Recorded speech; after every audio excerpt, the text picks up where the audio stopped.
मिलकर ओम का उच्चारण करेंगे। एक बार लंबी गहरी सांस भर लें। ओ।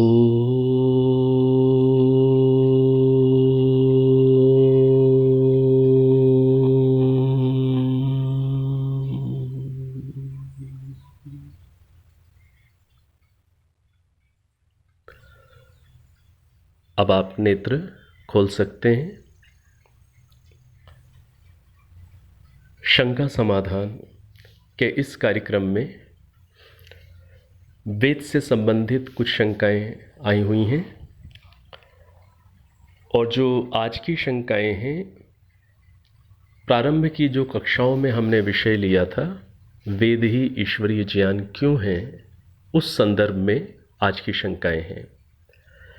जो शंकाएं धीरे धीरे इकट्ठी हो जाती हैं, उन शंकाओं को भी हम लोग बीच बीच में इस प्रकार से ले लेते हैं और शंकाओं को पूछना और शंकाओं का समाधान करने का प्रयास करना, ये दोनों ही कार्य बहुत ही आवश्यक हैं, अच्छे कार्य हैं।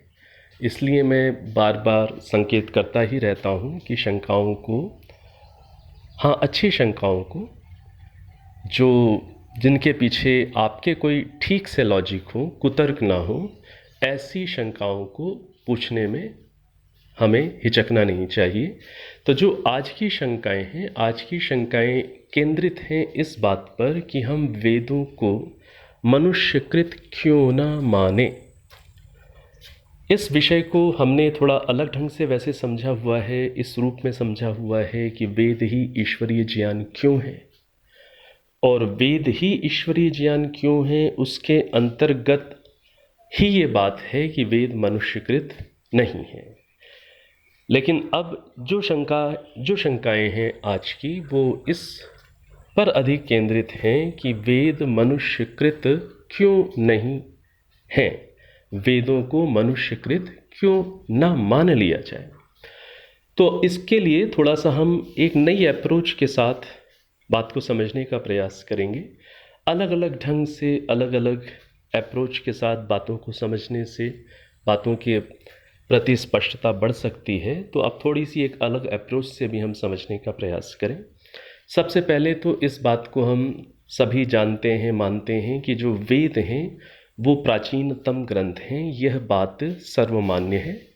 वेस्टर्न वर्ल्ड के अंदर भी, ईस्टर्न वर्ल्ड के अंदर भी, ईस्ट में, वेस्ट में, यह बात सर्वमान्य है कि वेद ही प्राचीनतम है।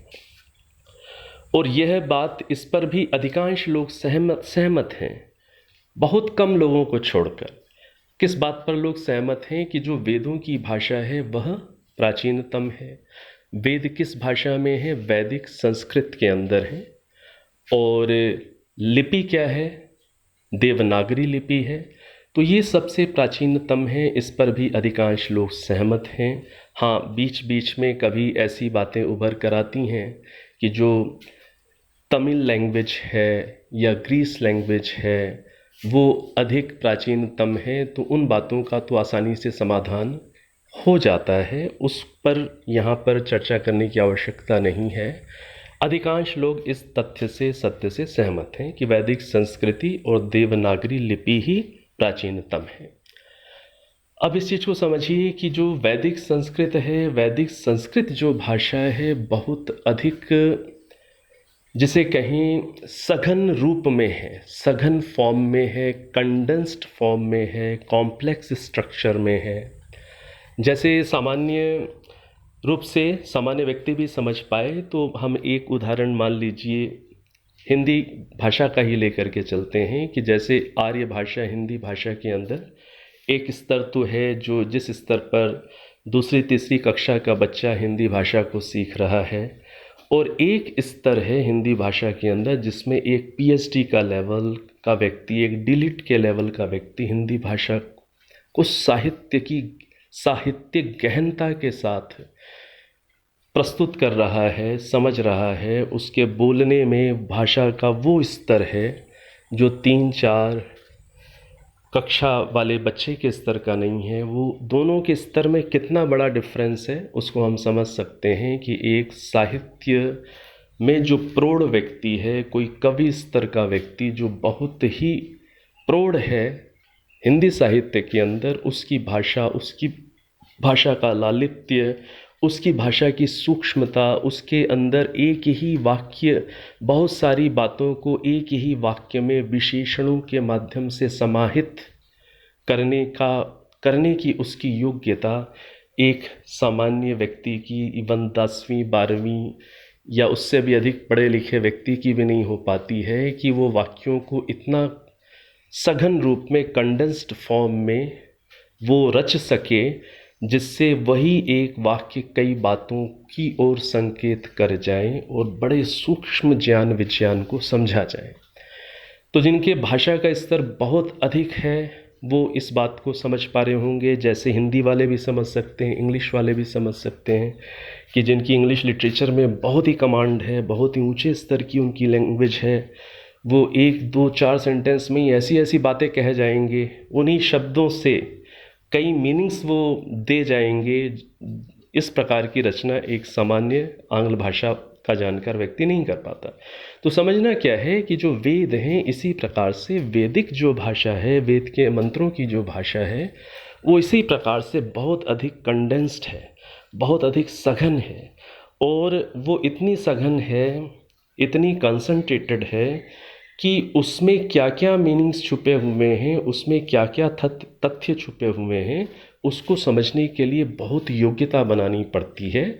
तो सामान्य व्यक्ति वैसी योग्यता बना पाए वैदिक संस्कृत और वेद मंत्र की भाषा को समझने के लिए, ऐसी योग्यता व्यक्तियों में बन पाए, इसीलिए बाद के जो शास्त्र हैं, जैसे ब्राह्मण ग्रंथ हैं, निरुक्त है, छंद है, अष्टाध्यायी व्याकरण है, प्रथमावृत्ति, काशिका, महाभाष्य, छंद, ज्योतिष आदि, ये जितने भी ग्रंथ हैं, इन ग्रंथों को डेवलप करने का मुख्य प्रयोजन क्या रहा कि इन ग्रंथों के माध्यम से हमारी योग्यता बन पाए कि हम वेद की जो कंडेंस्ड और बहुत हाईली इंटेलिजेंट जो लैंग्वेज है, उस लैंग्वेज को हम समझ पाएँ, जिसको समझकर हम उसके मीनिंग्स को भी ठीक ठीक समझ पाएँ। तो समझना क्या है कि ये बाद का जो भी है शास्त्रों का विकास, उद्भव, उसका मुख्य प्रयोजन क्या रहा? वेद को समझना, और वेद को समझने में वेद की फिलॉसफी को भी समझना पड़ता है, वेद की भाषा को भी समझना पड़ता है। तो दोनों प्रकार की बातों को, अर्थात वेद की फिलॉसफी को और वेद के लैंग्वेज के स्ट्रक्चर को समझाने के लिए बाद के सारे ग्रंथों के डिज़ाइनिंग है। तो अब इस चीज़ को समझिए कि वेदों की जो भाषा है वो बहुत अधिक वैज्ञानिक है। वैज्ञानिक शब्द को भी थोड़ा सा मैं क्लियर कर दूं। वैदिक ट्रेडिशन के अंदर, वेदों के अंदर विज्ञान शब्द बहुत प्रयोग होता है, और विज्ञान शब्द का अर्थ होता है विशिष्ट ज्ञान, गूढ़ ज्ञान, सूक्ष्म ज्ञान। जो ज्ञान बहुत सूक्ष्म है, हाईली बुद्धिपूर्वक है, इंटेलिजेंसी के साथ है, बहुत अधिक तर्क से युक्त है, प्रामाणिक जो चीज़ है, उसे क्या बोलते हैं? विज्ञान। विज्ञान शब्द वैदिक ट्रेडिशन में बहुत यूज़ होता है, और विज्ञान शब्द आधुनिक ट्रेडिशन में बहुत यूज़ होता है। आधुनिक ट्रेडिशन में जो विज्ञान से अभिप्राय होता है, वो विज्ञान से क्या अभिप्राय लेते हैं? विज्ञान मतलब विज्ञान। आप प्रोनंसिएशन को लेकर कंफ्यूज मत होइएगा, मैं पहले क्लियर कर चुका हूँ कि ज्ञा प्रोनंसिएशन करेक्ट नहीं है, ज्ञा प्रोनंसिएशन करेक्ट है। तो जो मॉडर्न जो विज्ञान है वो अधिक किस पर बेस्ड है? वो बेस्ड है कि आप कुछ एक्सपेरिमेंट्स करते हैं, इंस्ट्रूमेंट्स के माध्यम से करते हैं, आप उनकी रीडिंग्स लेते हैं, उन पर आप फिर एनालिसिस करते हैं, और फिर उस एनालिटिकल अप्रोच के साथ फिर आप अपने इंस्ट्रूमेंट से किए गए जो एक्सपेरिमेंट्स हैं उनमें कुछ परिवर्तन लाना चाहते हैं तो लाते हैं, फिर रीडिंग्स लेते हैं। तो इस प्रकार से जो आपको इक्विपमेंट्स के माध्यम से जो डाटास मिलते हैं, उन्हीं के ऊपर अध्ययन करते करते आप इंस्ट्रूमेंट इक्विपमेंट बेस्ड जो डाटास हैं, जो इन्फॉर्मेशन है, उस पर ही आप एनालिसिस करते हुए आगे बढ़ते हैं। तो जो आधुनिक विज्ञान है वो इक्विपमेंट्स और इंस्ट्रूमेंट्स के डाटास पर अधिक बेस्ड है।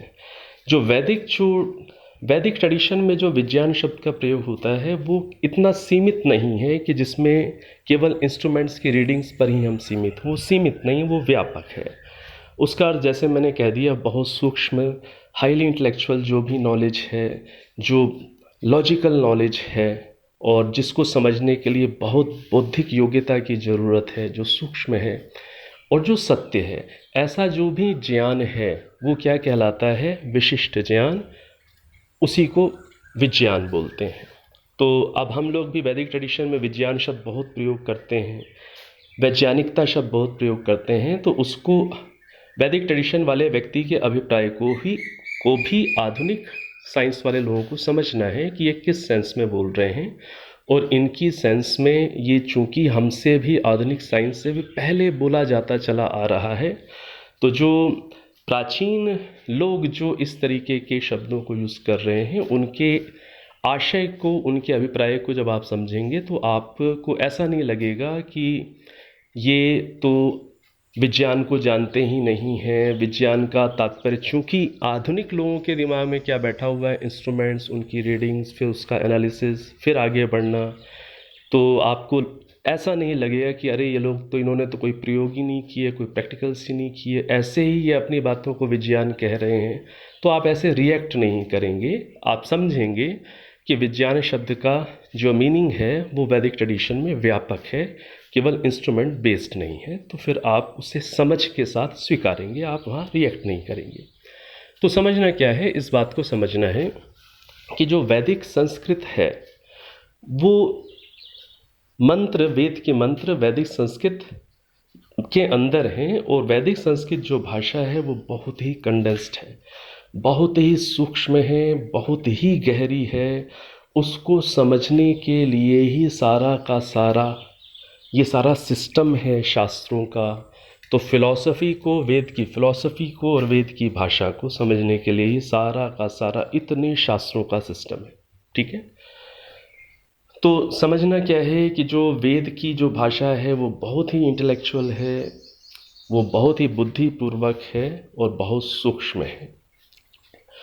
अभी हमने इस बात को भी समझा था कि वेद प्राचीनतम है। वेद से पहले की हिस्ट्री किसी भी प्रकार की उपलब्ध नहीं है। वेद से पहले किसी भी प्रकार के भाषा के विकास का इतिहास कहीं उपलब्ध नहीं है और ना है। इसको समझ लीजिए, ना उपलब्ध है और ना उपलब्ध होगा, क्योंकि वो है ही नहीं। वेद से पहले किसी भाषा के विकास की यात्रा कहीं उपलब्धि नहीं है और ऐसा हुआ भी नहीं है कि हम ऐसी एक कल्पना करें कि धीरे धीरे मनुष्यों ने भाषा का विकास किया होगा, फिर वो वेद के स्तर पर आए होंगे। नहीं, आप थोड़ी सी अपनी ऐतिहासिक जानकारी को और थोड़ा सा संशोधित करें। वेद सबसे प्राचीन ग्रंथ हैं और उनसे पहले किसी भी प्रकार के भाषा के एविडेंसेस ही नहीं हैं कि जिससे आपको पता चले कि हाँ वो ऐसे प्रयास कर रहे थे और फिर वो वेदों तक पहुँचे। ऐसा नहीं है। हाँ, वेद जो ये ग्रंथ हैं, इसके बाद इस ग्रंथ को समझने के प्रयास में ये जो सारा शास्त्रों का, जो मैं आपको कह रहा हूँ, शास्त्रों का एक पूरी शास्त्रों की व्यवस्था, एक ढांचा, ये इसके खूब ऐतिहासिक संदर्भ मिलते हैं और ये शास्त्र स्वयं उपलब्ध हैं। और आगे चल करके भाषाओं का जो विकास है उसको भी हम थोड़ा सा क्रम को समझ लें। क्रम क्या है भाषाओं के विकास का? पहले है वैदिक संस्कृत, उसके बाद है लौकिक संस्कृत। लौकिक संस्कृत क्या है कि हमने वैदिक संस्कृत जो बहुत ही अधिक कंडेंस्ड फॉर्म में है, अर्थात सघन फॉर्म में है, जटिल फॉर्म में है, वो एक सामान्य व्यक्ति की बुद्धि में जल्दी उसे नहीं समझ सकता। वो जो ऐसी स्तर पर है, इतनी अधिक इंटेलेक्चुअल लेवल पर है जो भाषा, उसको व्यवहार, उससे क्या निकली है? लौकिक संस्कृत। लौकिक संस्कृत का तात्पर्य क्या होता है? व्यवहार में बोलने योग्य संस्कृत। जिसमें आपस में संवाद किया जा सके, बातचीत की जा सके। हमारे देश के अंदर संस्कृत भाषा बोली जाती रही है, ये इतिहास है देश का।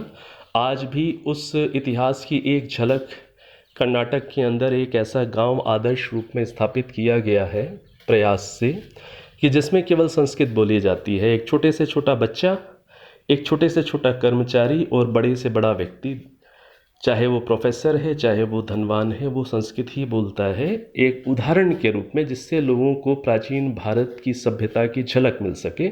ऐसा एक गांव आज डेवलप है और उसी तर्ज पर दूसरे भी गांवों को डेवलप करने का संस्कृत भाषा के जो प्रेमी लोग हैं वो प्रयत्न कर रहे हैं।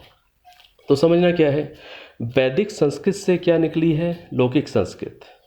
लौकिक संस्कृत, ये बोलचाल वाली संस्कृत, इस संस्कृत से फिर क्या निकली है? आर्य भाषा, हिंदी भाषा। तो ये क्रम है, वैदिक संस्कृत, लौकिक संस्कृत, फिर आर्य भाषा, हिंदी भाषा, फिर आगे चल करके अन्य अन्य भाषाएं डेवलप होती गई हैं। जो लिंग्विस्टिक जो लोग हैं, जो भाषाविद लोग हैं, जिनका विषय ही ये है और जिन्होंने वैदिक परिपाटियों को, भाषा के विकास को ठीक से समझा, मैं उनकी बात कर रहा हूँ। अब आप किसी पाश्चात्य व्यक्ति का कोई उदाहरण लेकर के आए हमारे सामने, वो हमारे लिए मान्य नहीं है। वो अभी नए हैं, वो अभी उतने जानकार नहीं हैं। मैं खुद अनुभव से आपको कह रहा हूँ कि मुझे अमेरिका के अंदर ऐसे प्रोफेसर्स से मिलने का मौका मिला जो वहाँ पर जो वाइट लोग हैं, अमेरिकन हैं, और वो संस्कृत वहाँ पढ़ाते हैं और वहाँ पर वो बहुत रिस्पेक्टफुल हैं और होने भी चाहिए।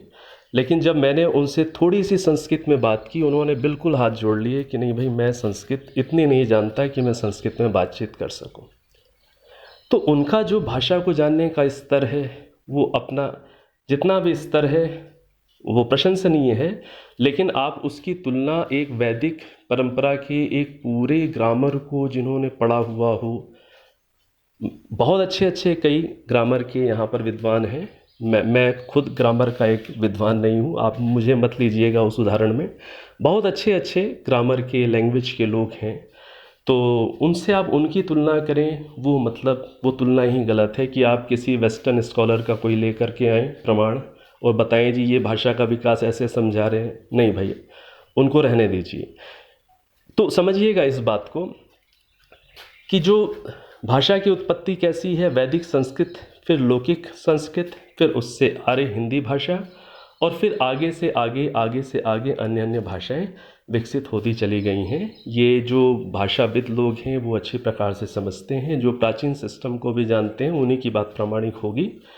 तो अब इस बात को समझना है, वेद से पहले आपको किसी प्रकार का इतिहास ही नहीं मिलता कि आप एक अपनी किसी ऐसी कल्पना के जाल में स्टक हो जाएं कि उससे पहले धीरे धीरे भाषा डेवलप हुई फिर वेद बने। नहीं, ये महज आपकी कल्पना हो सकती है। वेद तो आपको इतनी वैज्ञानिक भाषा में मिले कि जिसे डाइल्यूट करके फिर लौकिक संस्कृत बनी, व्यवहार में बोलने वाली संस्कृत बनी, फिर आगे चलकर ये आर्य भाषा आदि ये भाषाएं धीरे धीरे डेवलप हुई हैं। तो समझना इस बात को है कि ये जो सोच की भाषा विकसित करके धीरे धीरे लोगों ने वेद के मंत्रों को रच लिया होगा, ये कल्पना है, ऐसा नहीं है। कोई भी ऐतिहासिक प्रमाण, साक्ष्य इस चीज़ का उपलब्ध नहीं है और ना होगा। ईमानदारी के साथ यदि प्रयास करेंगे, और वो होगा भी नहीं। जो वेद की जो भाषा है वो बहुत ही, जैसे मैं बार बार कह चुका हूँ, बहुत ही बुद्धिपूर्वक है, बहुत अधिक वो छंदबद्ध है, मीटर्स में, स्केल्स में, और उसके साथ साथ तो अभी आपको आश्चर्य हो जाएगा, उसमें स्वरों की व्यवस्था।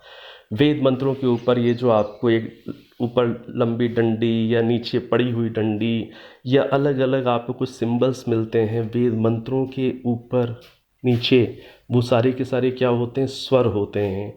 वो जो उतार चढ़ाव कैसे बोलना है, वो सारी जो व्यवस्था है, उसको समझाने के लिए इतने सारे बाद में शास्त्र डेवलप हुए। तो समझना है कि वेद अपने आप में कितना अधिक वैज्ञानिक होगा, कितना अधिक गूढ़ होगा, कितना अधिक सूक्ष्म होगा। तो जो भाषा की यात्रा है, भाषा की यात्रा को समझ लें। भाषा की यात्रा ऐसी नहीं है कि हमने धीरे धीरे कुछ सीखना शुरू किया कई मनुष्यों ने, और फिर धीरे धीरे सीख करके फिर उनकी भाषा और परिपक्व हुई, फिर साहित्यिक हुई, फिर जा कर के उन्होंने वेदों को रच लिया। नहीं, ये सीक्वेंस ही नहीं है। इस सीक्वेंस से आप जो सोच रहे हैं, जो भी जिनके मन में भी ये प्रश्न आता है कि मनुष्यों ने डेवलप कर लिया होगा, उनका सोचना ही अप्रामाणिक है, अतार्किक है। ये क्रम ही नहीं है कि ऐसे भाषा विकसित होकर वेद तक आप पहुँचे। क्रम ये है कि वैदिक संस्कृत ही सबसे पुरानी है, उससे पहले आपके पास कुछ है भी नहीं प्रमाण के रूप में, आप कुछ नहीं दे सकते हैं। आप वैदिक संस्कृत ही सबसे पुरानी भाषा है, और फिर वहीं से धीरे धीरे व्यवहार की भाषाओं के स्तर धीरे धीरे अपने अपने ढंग से विकसित होते चले गए। तो यहाँ शुरुआत कहाँ से हो रही है? बहुत ही कंडेंस फॉर्म में, जो हाईली इंटेलेक्चुअल, जो लैंग्वेज ग्रामर बेस्ड है, और उसके साथ साथ बहुत ही वैज्ञानिकता के साथ जिसमें स्वर व्यवस्थाएं हैं वो इतनी अधिक हैं कि उसे जिन सज्जनों ने अभी संस्कृत की अष्टाध्यायी ग्रामर को नहीं पढ़ा, संस्कृत में पाणिनि महर्षि की अष्टाध्यायी व्याकरण को नहीं पढ़ा है, शब्दों का फॉर्मेशन कैसे होता है, वो सारी प्रक्रिया अभी जिन्हें नहीं पता है, वो अभी इस बात का अंदाज़ा भी नहीं लगा सकते जो मैं कह रहा हूँ कि वो सारा का सारा बहुत ही हाईली वो बुद्धिपूर्वक है, इंटेलेक्चुअल है, और उसके साथ साथ वो वैज्ञानिक है। ये बात तभी समझ में आएगी जब आप अष्टाध्यायी व्याकरण में प्रवेश करें और शब्दों का फॉर्मेशन कैसे होता है उसे आप सीखें, उसे आप समझें। उदाहरण के लिए एक शब्द मान लीजिए राम है। राम शब्द कैसे बना? श्याम शब्द कैसे बना? राधा शब्द कैसे बनेगा? कृष्ण शब्द कैसे बनेगा? कैसे बनते हैं ये शब्द? इसकी जब पूरी प्रक्रिया को आप सीखेंगे तो एक शब्द को फॉर्म करने में, राम शब्द को फॉर्म करने में लगभग 1.5 पेज का मैथमेटिकल जैसा प्रोसेस चलता है, जिसे कहते हैं शब्द सिद्धि। शब्द सिद्धि के लिए जो अष्टाध्यायी महर्षि पाणिनि की जो व्याकरण है उसमें 4000 लगभग सूत्र हैं। वो सूत्र आप समझने के लिए समझ लें, मान लीजिए वो मैथमेटिकल फार्मूला हैं। उन फार्मूलाज को, उन सूत्रों को लगा कर काट छाँट करके वो सारा एक पूरा ही स्ट्रक्चर है। जैसे कंप्यूटर की प्रोग्रामिंग की लैंग्वेज होती है, आप समझ लीजिए वैसा ही प्रोग्राम्ड एक स्ट्रक्चर है जिसमें ऐसे शब्द से रिलेटेड मैथमेटिकल कैलकुलेशन चलते हैं, फिर जाकर के राम शब्द सिद्ध होता है। वो लगभग 1.5 पेज लग जाएंगे, तब जाकर राम शब्द कैसे बना आपको समझ में आएगा। और जब आपको वो शब्द समझ में आएगा कि ये कैसे बना, तब आपको राम शब्द के कितने मीनिंग्स हो सकते हैं ये भी समझ में आएगा। अभी तो राम शब्द सुनते ही एक ही मीनिंग प्रायः लोगों के दिमाग में आता है। केवल समझाने के लिए मैंने उदाहरण लिया है कि वो अयोध्या के राजा राम ही समझ में आता है। वो उसे केवल एक ऐतिहासिक मनुष्य से ही, महापुरुष से ही आप वो कनेक्ट कर देते हैं। जब राम शब्द किस रूट से, किस धातु से और किस मैथमेटिकल शब्द से रिलेटेड प्रोसेस से पैदा होता है, बनता है, जब आप उसे पूरा जानेंगे तब आप गहराई से ये भी समझेंगे कि राम शब्द के मीनिंग्स क्या क्या होते हैं। तो राम शब्द के मीनिंग्स क्या क्या होते हैं। इसी प्रकार से गौ शब्द है। गौ शब्द कैसे बनता है, वो किन किन मीनिंग्स में होता है। गौ शब्द सुनते ही अभी हो सकता है व्यक्ति के अंदर अभी उसका केवल इतना ही स्तर हो नॉलेज का कि गौ शब्द सुनते उसके दिमाग में दूध देने वाली गौ माता की पिक्चर ही आती है, और कुछ आता ही नहीं, क्योंकि उसका अभी जानकारी ही नहीं है, उस दिशा में अध्ययन ही नहीं है। तो जब आप समझेंगे शब्दों के फॉर्मेशन के सिस्टम को और शब्दों के मीनिंग्स कैसे होते हैं। अब जैसे गौ शब्द, गौ का एक अर्थ तो ठीक है, दूध देने वाली गाय भी होती है। गौ शब्द का एक अर्थ क्या होता है, हमारी सेंसेस को भी गौ कहते हैं, जो सन रेज हैं उन्हें भी गौ कहते हैं, जो अर्थ है उसे भी गौ कहते हैं।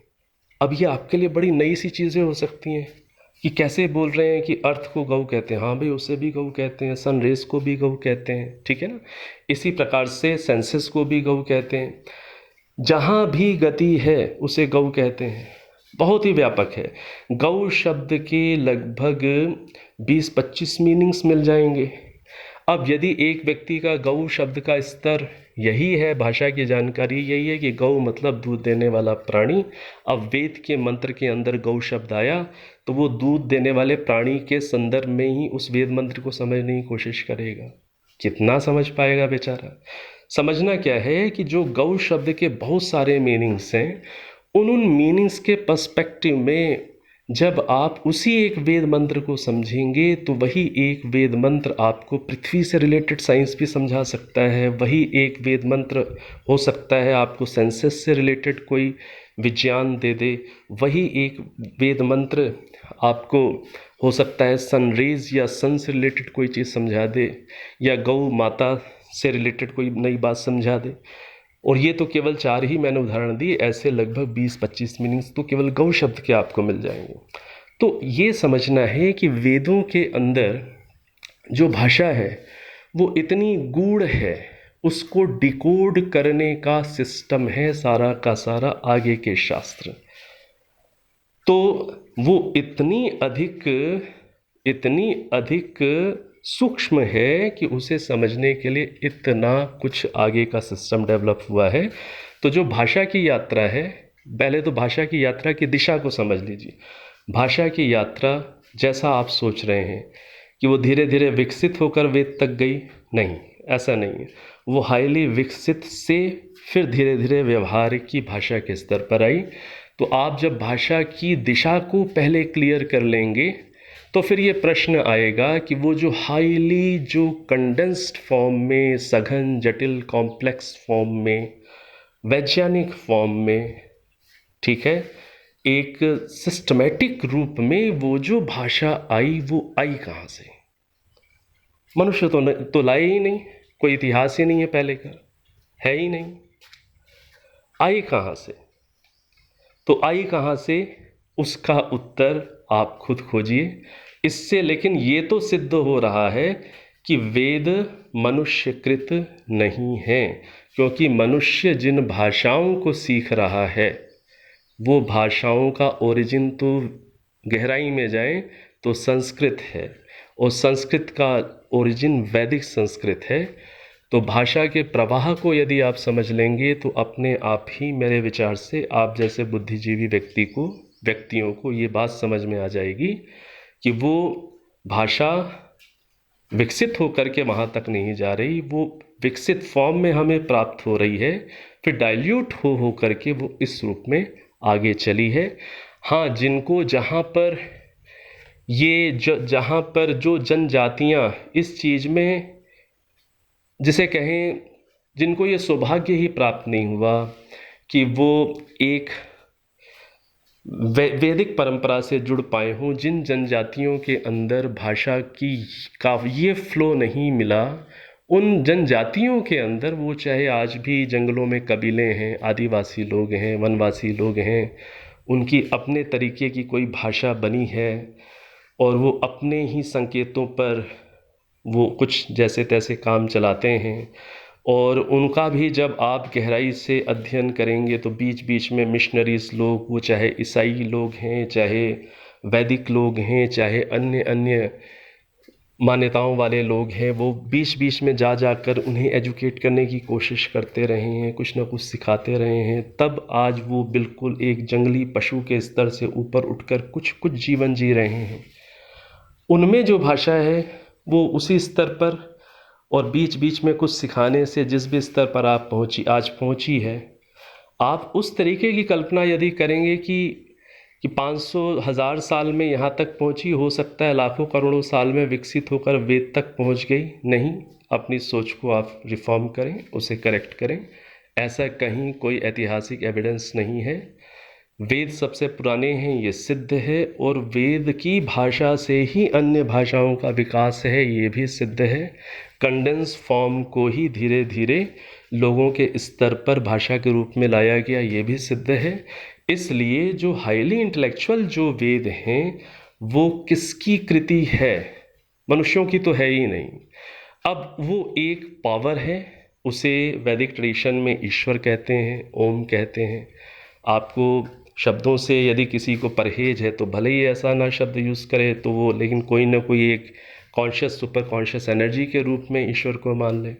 तो वहीं से ये हमारे पास वैदिक संस्कृत, फिर लौकिक और फिर डाइल्यूट होते होते होते लैंग्वेजेस इस फॉर्म में गई हैं। और कई जगह लैंग्वेजेस इतनी डाइल्यूट हो गई कि उनकी ग्रामर भी बहुत ही अनसाइंटिफिक हो गई, वो उतनी साइंटिफिक नहीं रही। इंग्लिश की ग्रामर को देख लें, वो उतनी साइंटिफिक नहीं है। आप संस्कृत की ग्रामर को देखेंगे तो वो बहुत साइंटिफिक है। तो वो भाषा फिर बिखरते बिखरते किसी भी स्तर पर जा सकती है, ठीक है। तो एक बात तो ये समझ लीजिए, तो जब आप भाषा के फ्लो को समझ लेंगे तो ये जो बात है कि वेद मनुष्यकृत हैं, ये बात को आप आसानी से समझ सकते हैं कि वो मनुष्यकृत नहीं हैं, वो ईश्वरकृत ही हैं। क्योंकि ईश्वर ही हैं उतने हाईली इंटेलेक्चुअल, और उस समय कुछ भी नहीं है, कोई मनुष्यों की भाषा विकसित नहीं है, कोई प्रमाण नहीं है, ठीक है। अगली जो चीज़ हमें समझनी है वो क्या चीज़ समझनी है कि जो वेदों की जो भाषा है, भाषा को तो हमने समझ लिया, इसके साथ साथ वेदों के अंदर किसी प्रकार का मनुष्यों का इतिहास नहीं है। वेदों के अंदर किसी प्रकार के किसी देश का भौगोलिक इतिहास नहीं है, इतिहास है ही नहीं, इस प्रकार का इतिहास नहीं है। तो इस चीज़ को समझना है कि मनुष्यों का इतिहास नहीं है, कि यदि आप ऐसा मानते हैं, कोई सज्जन ऐसा मानते हैं, या बहुत सारे लोग यदि ऐसा मानते हैं कि वेद मनुष्यकृत हैं, तो फिर जिन मनुष्यों के द्वारा वो रचे गए हैं उनका इतिहास मिलना चाहिए। इसी के साथ साथ वेद के अंदर स्वयं ऐसा लिखा हुआ नहीं मिलना चाहिए। यदि मनुष्यों के द्वारा रचे हुए हैं तो फिर स्वयं कोई ऐसा मंत्र नहीं मिलना चाहिए जो ये कह रहा हो कि ये ईश्वर ने रचे हैं। समझिए, यदि मान लिया जाए कि आप ठीक कह रहे हैं कि वेद मनुष्यों ने रचे हैं, तो पहली बात, मनुष्यों का इतिहास मिलना चाहिए। दूसरी बात, उसमें ये नहीं मिलना चाहिए कि वेद को ईश्वर ने रचा है, ये फिर नहीं मिलना चाहिए। लेकिन वेद के अंदर तो ये स्पष्ट रूप से मिलता है, तस्मात् यज्ञात् सर्वहुतः ऋचः सामानि जज्जिरे छंदांसि जज्जिरे। यजुर्वेद का स्पष्ट रूप से मंत्र, केवल एक मंत्र नहीं, कई सारे आपको ऐसे संदर्भ मिल जाएंगे जहाँ पर ये बात कही जा रही है कि वेद ईश्वर ने रचे, ईश्वर की वाणी है। तो इस चीज़ को समझिए, यदि मनुष्यों ने रचा है तो वो फिर ये खुद क्यों कहेंगे, मंत्रों को क्यों ऐसा बनाएंगे जिसमें वो खुद लिख रहे हैं कि ये ईश्वर ने रचे हैं? तो बात तो फिर कॉन्ट्राडिक्टरी हो जाएगी, विरोधाभासी हो जाएगी। तो आपको एक साइड लेनी पड़ेगी, और वो साइड क्या लेनी पड़ेगी कि वेद मनुष्यकृत नहीं है। यदि मनुष्यकृत मानेंगे तो मनुष्यों पर आपको दोष लगाना पड़ेगा कि भाई मनुष्यों, फिर तुमने ऐसा मंत्र बना करके, एक मंत्र नहीं दूसरे भी ऐसे मंत्र बनाकर क्यों डाल दिए, ठीक है। तो इस एंगल से भी यदि आप बात को समझें तो आप आसानी से समझ सकते हैं कि वेद मनुष्यकृत नहीं है।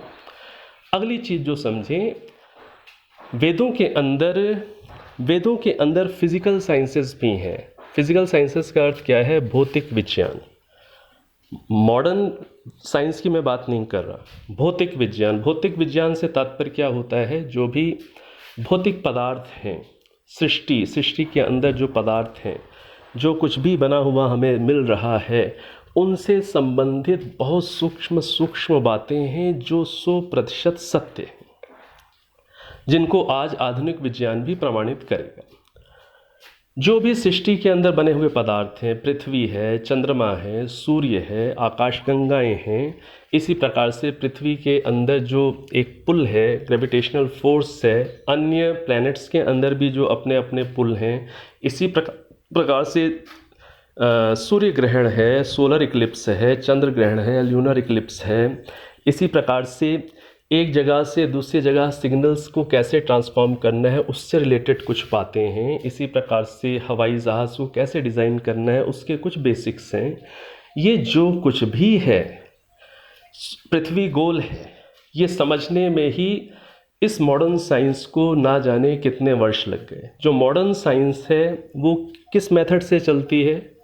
वो चलती है ट्रायल एंड एरर के मेथड से, अर्थात प्रयास करके जो भी चीज़ें सामने आएँ उनका ईमानदारी से विश्लेषण करो, और ईमानदारी से विश्लेषण करके अपनी अप्रोच में जो कमियां थीं उन कमियों को दूर करके फिर से प्रयास करो, फिर आगे बढ़ो, फिर जो आपको डाटास मिले, जो पैरामीटर्स आपको उपलब्ध हुए उनका फिर एनालिसिस ईमानदारी पूर्वक करो, ठीक है। और फिर अपनी अप्रोच को समझो कि ठीक अप्रोच से आप प्रयास कर रहे हैं कि नहीं कर रहे, प्रैक्टिकल्स में चेंजेस लाइए और धीरे धीरे कर करके ऐसे आगे बढ़ करके ठीक रिजल्ट्स, ठीक इन्फॉर्मेशन हमें मिलेगी। ये मॉडर्न साइंस का मेथड है। मॉडर्न साइंस का मेथड है ट्रायल एंड एरर मेथड, वो इसी पर चलती है। उसकी कई सोचने की, उसकी जो कई अप्रोचेस हैं गलत सिद्ध होती हैं। फिर एक व्यक्ति आता है, फिर वो नई अप्रोच से कोशिश करता है, तब जाकर के वो पृथ्वी के स्वरूप को और बेहतर ढंग से समझ पाता है या किसी पदार्थ के स्वरूप को बेहतर ढंग से समझ पाता है। ट्रायल एंड एरर मेथड से धीरे धीरे सीखते सीखते आगे बढ़ते बढ़ते मॉडर्न साइंस आज यहाँ पर है। और जहाँ पर वो आज है वहाँ पर वो 100% ठीक है ऐसा नहीं है। वो ईमानदार है, वो आज भी ट्रायल एंड एरर मेथड पर ही चल रहे हैं, ठीक बात है। ऐसे वो चल रहे हैं तो ऐसे चलते चलते उन्हें बड़ा टाइम लगता है ठीक कंक्लूजन्स तक पहुंचने में, बहुत टाइम लगता है। वो खुद ही ऐसे पेस्टिसाइड्स डेवलप कर देती है आज की साइंस, ऐसे केमिकल्स तैयार कर देती है कि जिन केमिकल्स से आपकी फसलों में बहार आ जाती है, अधिक आपको आउटपुट मिलता है। और बाद में जब उन फसलों पर जो बहार आई और उस अन्न को या फल को जब आप खाते हैं तो उसके जो केमिकल्स से रिलेटेड जो नेगेटिव इफ़ेक्ट्स हैं उसके कुप्रभाव से अब आपके शरीर में जब नए रोग उत्पन्न होने लगते हैं तो फिर साइंटिस्ट के दिमाग में आता है, फिर वहाँ मीटिंग होती है कि भाई हमारी रिसर्च से पैदावार तो बढ़ गई है, लोगों का भूख तो मिटी कुछ, लेकिन नए नए रोग भी उत्पन्न पैदा होने शुरू हो गए। फिर वो इनऑर्गेनिक खेती से अब धीरे धीरे ऑर्गेनिक खेती में आ रहे हैं। ये समझिए, उनका जो आज की मॉडर्न साइंस का जो मेथड है वो 100% गलत है ऐसा मैं बिल्कुल नहीं कह रहा। मैं केवल मेथड को आपके सामने क्लियर कर रहा हूँ कि वो है क्या। वो उनकी अपनी जितनी भी योग्यता है उस योग्यता के आधार पर वो प्रयास करते हैं ईमानदारी पूर्वक, फिर विश्लेषण करते हैं, फिर ठीक दिशा को पकड़ते हैं, फिर ठीक कंक्लूजन्स में जाते हैं। आजकल इस तरीके का जो प्रयास है इसमें टाइम बहुत लगता है, बहुत अधिक हानियां हो जाती हैं, धरती ख़राब हो जाती है, लोगों के स्वास्थ्य ख़राब हो जाते हैं। बाद में जाकर बात समझ में आ रही है कि नहीं भाई, इससे बेहतर तो किसी ऑर्गेनिक वे में ही यदि हम कोई ऐसी चीज़ें तैयार कर लेते, कोई स्प्रे या खाद जैसे गौमूत्र से बन जाती हैं, ठीक है ना, और अन्य जड़ी बूटियों से बन जाती हैं, जिनसे ना धरती ख़राब होगी, जिनसे ना लोगों का स्वास्थ्य ख़राब होगा, फसल की भी रक्षा होगी, पैदावार भी बढ़ेगी। बाद में समझ में आती हैं जब कैंसर जैसे कितने सारे रोग पैदा हो जाते हैं, बाद में अब वो इस दिशा में बढ़ रहे हैं कि ऑर्गेनिक खेती कर रहे हैं। तो समझना ये बात है कि जो आज की मॉडर्न साइंस है ये केवल मैंने एक उदाहरण दिया है, ये ट्रायल एंड एरर मेथड पर चल रही है। अब इतनी सी बात कि पृथ्वी गोल है, इतनी सी बात कि पृथ्वी चक्कर लगाती है सूर्य के, ये समझने में भी बड़े प्रयोग कर लिए गए। बहुत वैज्ञानिकों के साथ जो ईसाई मत के लोग हैं उन्होंने दुर्व्यवहार भी किया, उन्होंने बड़ी सफरिंग भी हुई वैज्ञानिकों की, और उनकी अप्रोच धीरे धीरे इस अप्रोच पर वो आ पाए कि पृथ्वी गोल है और पृथ्वी सूर्य के चारों ओर घूमती है, ठीक है ना।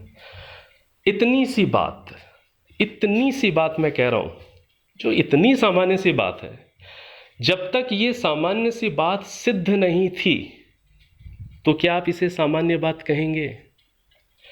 जब तक ये बात जो आज एक छोटा बच्चा बोलेगा इतनी सी बात कि पृथ्वी गोल है, सबको पता है, अरे नहीं भाई एक समय था जब नहीं पता था। इतनी सी बात कि पृथ्वी सूर्य के चारों ओर घूमती है, छोटे से बच्चे के लिए तो सबको पता है कि कोई बात है, कौन सी बड़ी भारी साइंस की बात आ गई। अरे नहीं भाई, जब तक ये बात सिद्ध नहीं थी तो ये बात इतनी सी नहीं थी, बहुत बड़ी बात थी। इतनी बड़ी बात वैज्ञानिकों ने बहुत बलिदान दे करके, बहुत तपस्या रिसर्च करके जानी, और ये इतनी बड़ी बात वेद के अंदर हजारों लाखों साल पहले लिखी हुई मंत्रों में मिल रही है। जब तक चीज पता नहीं है तब तक वो बहुत बड़ी बात होती है, और जब पता चल जाए तो कुछ भी नहीं है। तो जब जब मनुष्यों को हजार करोड़ों साल पहले उपलब्ध वेदों में जब ये ज्ञान आसानी से उपलब्ध हो रहा है, पृथ्वी गोल है, ये लगाती है सूर्य के चारों ओर चक्कर, जितने भी जो ग्रह उपग्रह हैं, जो स्टार्स हैं, ये आपस में आकर्षण विकर्षण के फोर्स से बंधे हुए हैं। इसी प्रकार से सूर्य ग्रहण है क्या, पूरा डेफिनेशन मिल रही है मंत्र के अंदर। चंद्र ग्रहण है क्या, पूरी चीज़ें मिल रही हैं। और ये केवल एग्जाम्पल्स हैं। मेडिसिन्स, जड़ी बूटियों की प्रॉपर्टीज़ मिल रही हैं कि इन मेडिसिन्स की प्रॉपर्टीज़ क्या हैं, जिनको शायद आज भी साइंस ठीक से नहीं जानती। जितना आयुर्वेद के लोग जानते हैं उतना अभी एलोपैथ्स नहीं जानते कि लहसुन की प्रॉपर्टीज़ पूरी क्या है, कि अदरक की क्या है। ये तो बहुत ही मैंने डेली यूज़ की चीज़ें आपको कह दी, और ऐसी औषधियाँ की जो प्रॉपर्टीज़ हैं वो प्रॉपर्टीज़ वहाँ मिल रही हैं। केवल एग्जाम्पल समझने के लिए दे रहा हूँ। तो समझना क्या है कि वेद के अंदर जो फिजिकल साइंसेस के जो फैक्ट्स मिल रहे हैं वो ट्रायल एंड एरर मेथड पर बेस्ड की गई जर्नी के आधार पर नहीं मिल रहे, वो तो बस एकदम वहाँ पर उपलब्ध हो रहे हैं। तो उनका सोर्स क्या है, उनके सोर्स मनुष्य नहीं है, क्योंकि उससे प्राचीन कोई हिस्ट्री ही नहीं है ही नहीं। तो उसका सोर्स क्या है, उसका सोर्स फिर आपको वही सुपर इंटेलेक्चुअल पावर को, एनर्जी को ही समझना होगा। ईश्वर की ओर ही झुकान हमें अपना रखना होगा। तो ये जो दूसरी चीज़ है, समझ लीजिए, जो फिजिकल साइंसेस के फैक्ट्स हैं वो पूरे प्योर फॉर्म में वो वहाँ मिल रहे हैं। मैथमेटिक्स के रूल्स पूरे प्योर फॉर्म में, हाँ, बेसिक फॉर्म में वहाँ मिल रहे हैं। और जब तक बेसिक फॉर्म भी उपलब्ध नहीं है तब तक वो भी बहुत बड़ी चीज़ होती है। वहाँ आपको मिल रहे हैं, कोई ऐसी journey trial and error based नहीं मिल रही है। पूरी अपनी ह्यूमन लाइफ को कैसे बैलेंस पूर्वक जीना है, किस तरीके से अपने जीवन के लक्ष्य को समझना है, आगे बढ़ना है, वो पूरा सिस्टम आपको वहाँ मिल रहा है। जीवन में सबसे इंपॉर्टेंट चीज़ होती है बैलेंस। यदि बैलेंस है लाइफ में तभी लाइफ सफल बनती है। एक व्यक्ति कितना ही इंटेलेक्चुअल क्यों ना हो, कितना ही जीनियस व्यक्ति क्यों ना हो, लेकिन यदि उसकी लाइफ में बैलेंस ही नहीं है तो वो कम एज में भी चश्मे लगा करके बैठ जाएगा, कम एज में अपनी स्वास्थ्य को खराब कर लेगा, भले ही कितना इंटेलिजेंट है। लाइफ में बैलेंस वे में ग्रो करने के लिए हमें सारी अलग अलग उन फील्ड्स का, उन बातों का ज्ञान होना चाहिए जिन बातों से हमारा जीवन सुरक्षित बनता है, हमारा जीवन जिनसे जुड़ा हुआ है।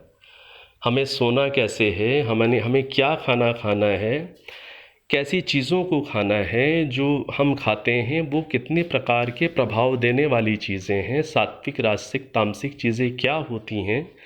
इसी प्रकार से सोना कैसे है, लेटना कैसे है, खाना कैसे बैठकर खाना है, पानी कैसे पीना है, डेली जो हमारा भोजन है उसमें कौन कौन सी अर्ब्स यूज़ करनी चाहिए, यही नहीं पता लोगों को। वेस्टर्न वर्ल्ड के अंदर इतने इंटेलेक्चुअल लोगों को यही नहीं पता था कि भाई डेली लाइफ में यदि आप टर्मरिक पाउडर नहीं लेंगे तो आपकी जो इम्यूनिटी है वो कम हो जाएगी।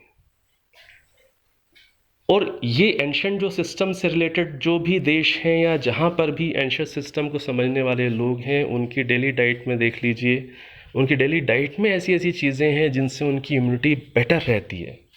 ठीक है, तो उनके अंदर रोग प्रतिरोधक क्षमता, इम्यूनिटी अधिक अच्छी है। और जहाँ पर इम्यूनिटी अधिक अच्छी होगी तो निश्चित रूप से वहाँ पर डेथ रेट कम होगी, कम लोग मरेंगे, किसी भी एपिडेमिक में, किसी भी आपदा पर कम लोग मरेंगे, क्योंकि उनके अंदर उस तरीके का सामर्थ्य है। और वो सामर्थ्य कहाँ से आ रहा है, क्योंकि उनका खान पान ऐसा है। ये वो खान पान कहीं ना कहीं वैदिक सिस्टम से जुड़ा हुआ है, कहीं ना कहीं किसी इंटेलेक्चुअल डिज़ाइनर के कमांड से जुड़ा हुआ है, तो वो बचे हुए मिलते हैं। तो समझना इस बात को है कि वेद हमारे अंदर एक बैलेंस्ड अप्रोच लेकर आते हैं। केवल केवल फिजिकल साइंसेस से रिलेटेड ही इंटेलेक्ट अच्छी होने मात्र से काम नहीं चलता। अंदर की ये शरीर क्या है, इस शरीर के अंदर मन कैसे काम कर रहा है, सेंसेस कैसे काम कर रही हैं, मैं खुद कौन हूँ, और वो जो सुपर कॉन्शियस एनर्जी है वो ओमनी प्रेजेंट मेरे अंदर है, मैं उससे कैसे जुड़कर लाभ ले सकता हूँ, कैसे मैं उससे बेनिफिट्स ले सकता हूँ, ये चीज़ें भी जाननी ज़रूरी हैं। यदि ये चीज़ें भी समझेंगे तो एक साइंटिस्ट भी यदि इस बात को समझे तो वो अपना सारा समय बाहर के आउटर वर्ल्ड की रिसर्च में नहीं लगाएगा, क्योंकि रिसर्च करने की उतनी ज़रूरत नहीं है। बाहर की चीज़ों को यूज़ करके हम कैसे स्वस्थ रहें, प्रसन्न रहें, इतना जानना पर्याप्त है। हाँ, रिसर्च अंदर करने की बहुत ज़रूरत है, जिससे हम स्वयं तक पहुँचें, उस सुपर कॉन्शियस एनर्जी ईश्वर से जुड़कर हम और आगे ग्रो कर जाएं। तो समझना ये है कि ये जो बैलेंस है, ये बैलेंस तभी आएगा जब हम दोनों ही साइड्स को समझेंगे, फिज़िकल और मेटाफिज़िकल दोनों साइड्स को समझेंगे तो हमारी लाइफ में बैलेंस होगा। हम सारा जीवन 4G 5G या 6G इसी तरीके की चीज़ों की रिसर्च में सारा जीवन नहीं लगा बैठेंगे कि हमने इस दिशा में रिसर्च की और 5G लेकर के आ गए, कल 6G 7G लेकर के ले आएंगे, और वो लाने के बाद ह्यूमैनिटी का क्या होगा, कितने रेडिएशंस और उसके साथ साथ जीवों का स्वास्थ्य का क्या होगा, वो तो बाद में जब उनके इफ़ेक्ट्स आएंगे तो पता चलेगा। तो पता चला जीवन जिस दिशा में लगाया उस दिशा में लोगों को इंटरनेट की स्पीड तो अच्छी मिल गई, लेकिन लोगों की आँखें ही ख़राब हो गई, कैंसर हो गया, बच्चे ही रोगी पैदा हो गए, या व्यक्तियों के अंदर जो एक रीजनरेट करने की जो पावर होनी चाहिए, जो यौवन क्षमता है, वही ख़त्म हो गई। ऐसी रिसर्चेस करने से क्या लाभ होने वाला है? ठीक है ना। इससे बेहतर ये है कि आप ऐसी रिसर्चेस पर हम फोकस करें जिससे हमारे जीवन में एक सुख आए, शांति आए, स्वास्थ्य अच्छा हो, सात्विकता बढ़े, और हम स्वयं को जानने और सुपर कॉन्शियस एनर्जी को अनुभव करने की योग्यता की ओर बढ़ जाएं, हम सुख बांटने वाले बन जाएं। तो ऐसी जो बैलेंस अप्रोच है उसे पूरा समझने के लिए वेदों से जुड़ना अत्यंत अनिवार्य है। वेदों को पढ़ना जरूरी है। ऐसे पढ़ेंगे, वेदों को समझेंगे, तब जाकर हमें बैलेंस अप्रोच समझ में आएगी, और हम बैलेंस वे में ही हम अपने जीवन को रेस करेंगे और दूसरे के जीवन को भी सुख देने वाले बनेंगे। कितना खर्चा, कितना बहुत बड़ा जिसे कहते हैं पैकेज, डॉलर्स, मिलियंस, अरबों डॉलर्स का ऐसी रिसर्चेस में जाता है, जिन रिसर्चेस का एक जानकार व्यक्ति पहले ही कंक्लूज़न बता सकता है कि भाई इस रिसर्च का परिणाम कुछ नहीं मिलने वाला, और यदि वो मिलेगा भी तो वो ह्यूमैनिटी के लिए हेल्पफुल नहीं है, वो परेशानी ही पैदा करेगा। एग्जाम्पल समझिए, उदाहरण के लिए जैसे मोबाइल फ़ोन है, मोबाइल फ़ोन के अंदर बैटरी है, उसके अंदर सिम है, और उसके अंदर म्यूपी भी है, कई सारे आईसीज हैं, रजिस्टर, कैपेसिटर्स, बहुत कुछ उसके अंदर पीसीबीज हैं, ठीक है ना, सर्किट्स हैं, सब कुछ है। अब मान लीजिए, मैं केवल समझाने के लिए कह रहा हूँ, इस मोबाइल की बैटरी को किसी ने निकाल लिया चुपचाप, और आपको पता भी नहीं चला कि मेरे मोबाइल की बैटरी को किसी ने निकाल लिया। बैटरी निकाल लीजिए, ठीक है। अब बैटरी निकाल लेने के बाद अब आप मोबाइल में आपका जो म्यूपी है, जो माइक्रो प्रोसेसर लगा हुआ है, या जो आईसीज लगे हुए हैं, यदि कहीं किसी में थोड़ा सा फॉल्ट्स भी है या पुराना हो गया है, आप कितना ही आप उसे चेंज कर दें, नए से नया आईसी लगा दें, नए से नया सर्किट लगा दें, सब लगा दें, आपका मोबाइल चल जाएगा क्या? आपका सेलफोन चलने लग जाएगा? बताइए, चलेगा? नहीं चल सकता। जब बैटरी निकाल दी गई, अब आप सारी ही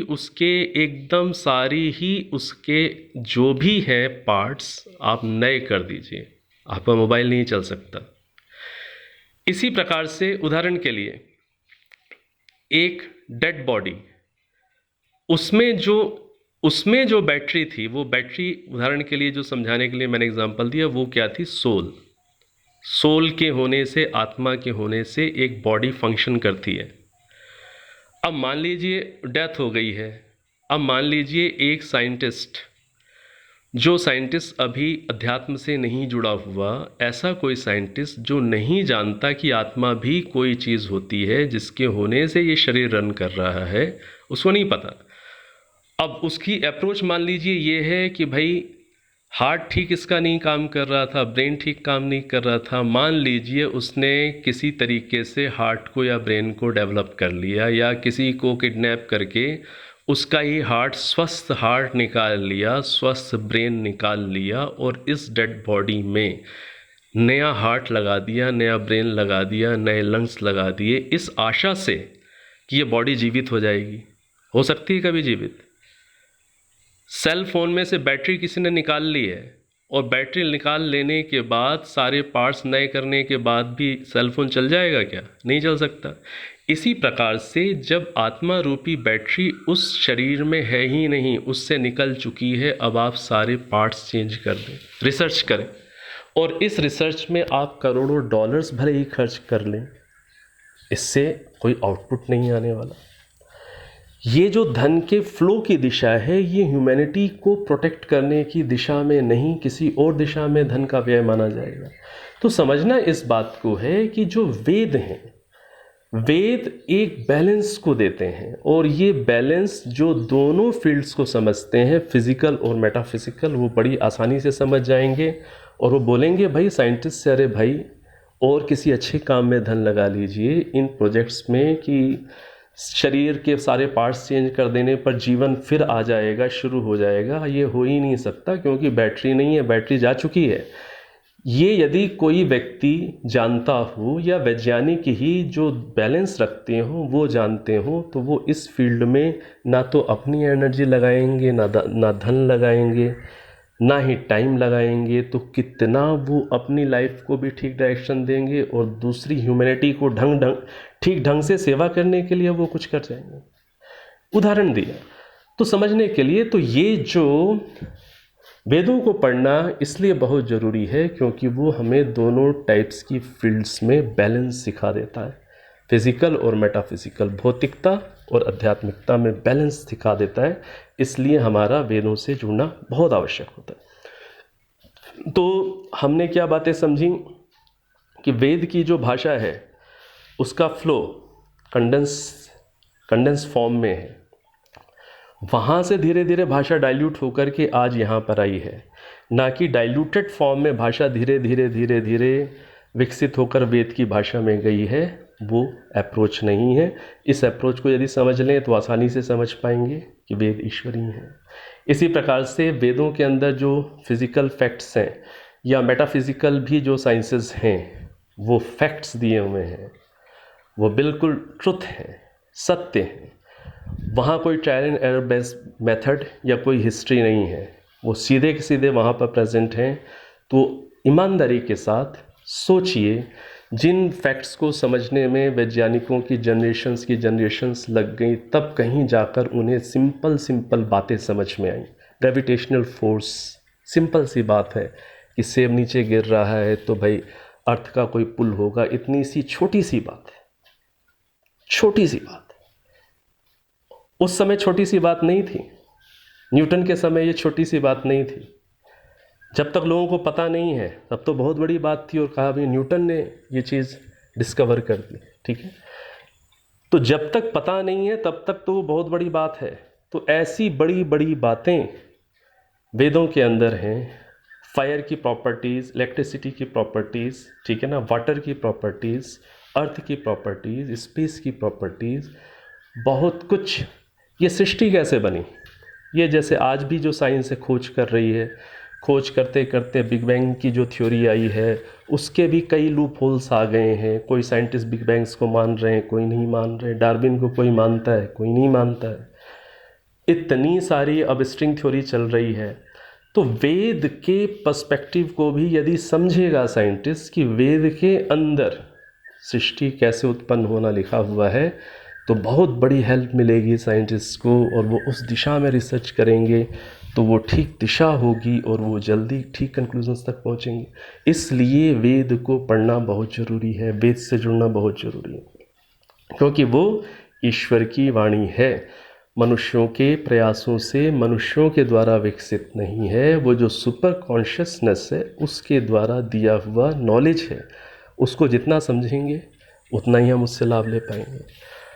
तो इस रूप में, और हमने क्या समझा है कि जो साइंस के फैक्ट्स हैं वो एज इट इज़ वहाँ मिल रहे हैं, कोई ट्रायल एंड एरर मेथड नहीं है, कुछ भी नहीं है। तो इस रूप में हम यदि ईमानदारी से आत्ममंथन कर जाएं और थोड़ा सकारात्मक ढंग से सोचें तो हमें ये बात आसानी से समझ आ जाएगी कि वेद ही ईश्वरीय हैं, मनुष्यकृत नहीं हैं। और भी जो बातें हैं उन पर भी अभी हम कुछ यदि पॉइंट्स बचे हैं उस पर अभी विचार कर लेते हैं।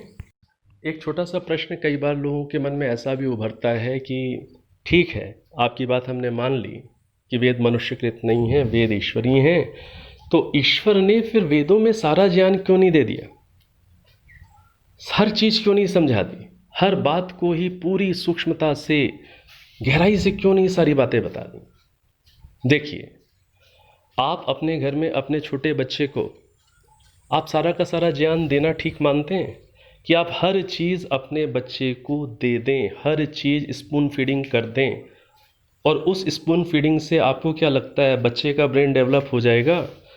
कि आप हर चीज़ को बच्चे को बिना एक्सरसाइजेस कराए, बिना प्रैक्टिकल्स कराए, आप बस अपनी ओर से ही सारी बातें, लोरी में ही सारी बातें उसके दिमाग में सारी बातें डाल दें, एक से एक चीज़ आप उसको उसके अंदर भर दें। आपको क्या लगता है बच्चा आपके द्वारा बताई गई सारी बातों को वास्तव में समझ पाएगा? बिना प्रैक्टिकल एक्सपीरियंस के क्या वास्तव में वो उसका पूरा लाभ ले पाएगा? और बिना लाइफ के प्रैक्टिकल से गुजरे क्या उसकी उन बातों की महत्ता को समझ पाएगा? आपके घर में बड़े से बड़े, अच्छे से अच्छे उपदेश बच्चे टाल जाते हैं, एक कान से सुनते हैं, दूसरे कान से निकाल देते हैं। क्यों ऐसा करते हैं? क्योंकि अभी उन्हें उन उपदेशों की कीमत नहीं पता। और वही बच्चे जब लाइफ में कभी रियल प्रॉब्लम से गुजर रहे होते हैं, फिर यदि आपकी कोई बात उन्हें याद आती है तो वो कहते हैं कि हाँ, मेरे फादर, मेरी मदर ये बात कहा करते थे, तब मैं उस बात को नहीं समझता था, आज मुझे समझ में आ रही है उस बात की कीमत क्या है। तो समझना इस बात को है। इसी प्रकार से ईश्वर सारे बेसिक्स दे देते हैं और साथ साथ हम ग्रोथ भी करें, डेवलप भी अपने आप को करें। और डेवलपमेंट हम जब प्रयास करेंगे, लाइफ के एक्सपीरियंसेस से गुजरेंगे, उस समय भी एक सच्चे व्यक्ति को उस समय भी ईश्वर अंदर नॉलेज देते हैं। ऐसा नहीं है कि जो नॉलेज है केवल सृष्टि के प्रारंभ में ही मिलता है। वेद के रूप में नॉलेज सृष्टि के प्रारंभ में मिल गया, ठीक है। इसके बाद जब आप लाइफ के एक्सपीरियंसेस से, लाइफ के चैलेंजेस, स्ट्रगल से गुजर रहे होते हैं, तो एक ऐसा व्यक्ति जिसका अंदर कनेक्शन उस सुपर एनर्जी के साथ बना हुआ होता है, उसको भी अंदर वहाँ पर रास्ते, सुझाव, संकेत, प्रेरणाएं मिलती हैं। इस रूप में ईश्वर की गाइडेंस सृष्टि के मध्य में कोई भी प्राप्त कर सकता है। आप अंदर ईश्वर से जुड़ना यदि सीख गए और अंदर ईश्वर से जुड़कर समर्पित होकर ईश्वर की आज्ञा का अपनी डे टू डे लाइफ में पालन भी करने लग गए, तब आप या कोई भी व्यक्ति ईश्वर की दृष्टि में पात्र हो जाता है। और वो उस पात्र व्यक्ति को अंदर फिर वो डायरेक्शन, वो इंडिकेशंस दे देते हैं जहाँ से उसकी सुरक्षा होती है, जिससे उसका जीवन सफलता की ओर बढ़ जाता है। तो इस रूप में भी नॉलेज सृष्टि के मध्य में भी मिलता रहता है। महर्षि दयानंद सरस्वती जी के जीवन की बहुत सारी घटनाएं आती हैं कि जब वो वेद मंत्रों का भाष्य कर रहे थे, तो वेद मंत्रों पर कमेंट्री लिखते हुए जब वो कहीं स्टक हो गए, कहीं उलझ गए, उन्हें समझ में नहीं आया कि यहाँ पर वेद का मीनिंग क्या है, तो ये महर्षि दयानंद सरस्वती जी के जीवन में आता है। वो समाधिस्थ हो जाया करते थे। उस समय वेद भाष्य बंद करके वो एक छोटी सी कोठरी में प्रवेश कर जाते थे और समाधि में बैठ जाया करते थे, और समाधि की अवस्था में ईश्वर से जुड़कर फिर प्रार्थना करते थे। तो अंदर से फिर नॉलेज फूट जाता था कि वेद मंत्र का वास्तविक मीनिंग वहाँ ऐसा होगा। ये अंदर उनको जो स्पष्टता आती थी वो ईश्वर से जुड़ करके आती थी। और ऐसी स्पष्टता हम सभी को अपनी अपनी फील्ड में भी कहीं ना कहीं अनुभव में आई हुई होगी, कि जहाँ पर अंदर से हमें इस रूप से बात स्पष्ट हो जाती है, तो वहाँ पर हमारे कई कारण हुआ करते हैं। हमारे संस्कार भी कारण होते हैं, हमारी संचित इन्फॉर्मेशन भी कारण होती है। और जब गहराई में जब कभी जाएंगे तो ये भी समझ में आएगा कि ईश्वर भी वहाँ सहायता देने वाले कारण होते हैं कई स्थलों पर। तो इस रूप में जो वेद का ज्ञान है वो तो प्रारंभ में मिला, लेकिन मध्य मध्य में भी मनुष्यों को इस रूप में गाइडेंस मिलती रहती है, ज्ञान मिलता रहता है। तो ये जो प्रश्न आया इसको हमने समझा। तो जैसे बच्चे को आप स्पून फीडिंग नहीं करते हैं, बेसिक्स देते हैं लाइफ के, फिर वो आगे बढ़ता है, तभी वो उनसे लाभ भी उठा पाता है, तभी उस ज्ञान की कीमत भी समझ पाता है। तो ईश्वर भी ऐसे स्पून फीडिंग नहीं करते हैं। वो भी हमारी माँ हैं, वो भी हमारे पिता हैं। तो हमें लाइफ के बेसिक्स दे देते हैं, साइंस के भी बेसिक्स दे देते हैं। उसके बाद जब हम आगे बढ़ते हैं और मेहनत करते हैं, तब भी ईश्वर अंदर गाइडेंस हमें देते हैं, गाइड कर देते हैं। तो इस तरीके से हमें मंथन करके इस बात को अच्छे से क्लियर कर लेना चाहिए कि वेद मनुष्यकृत नहीं है, अपितु ईश्वरीय हैं।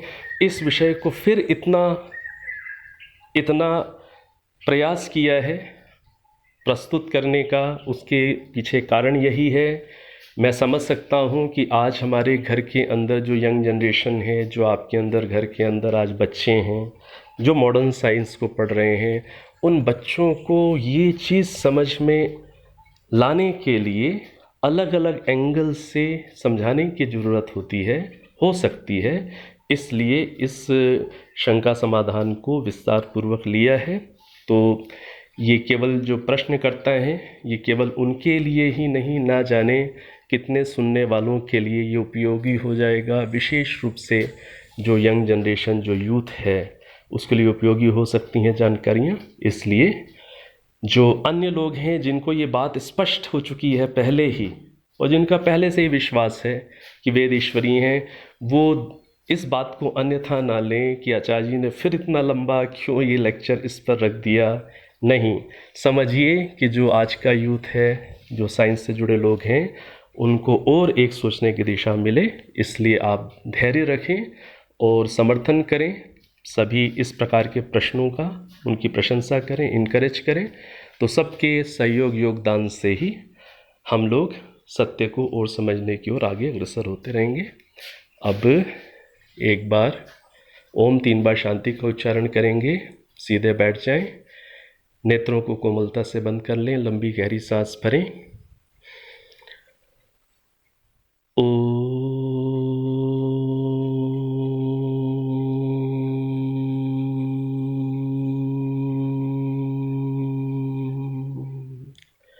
शांति शांति शांति।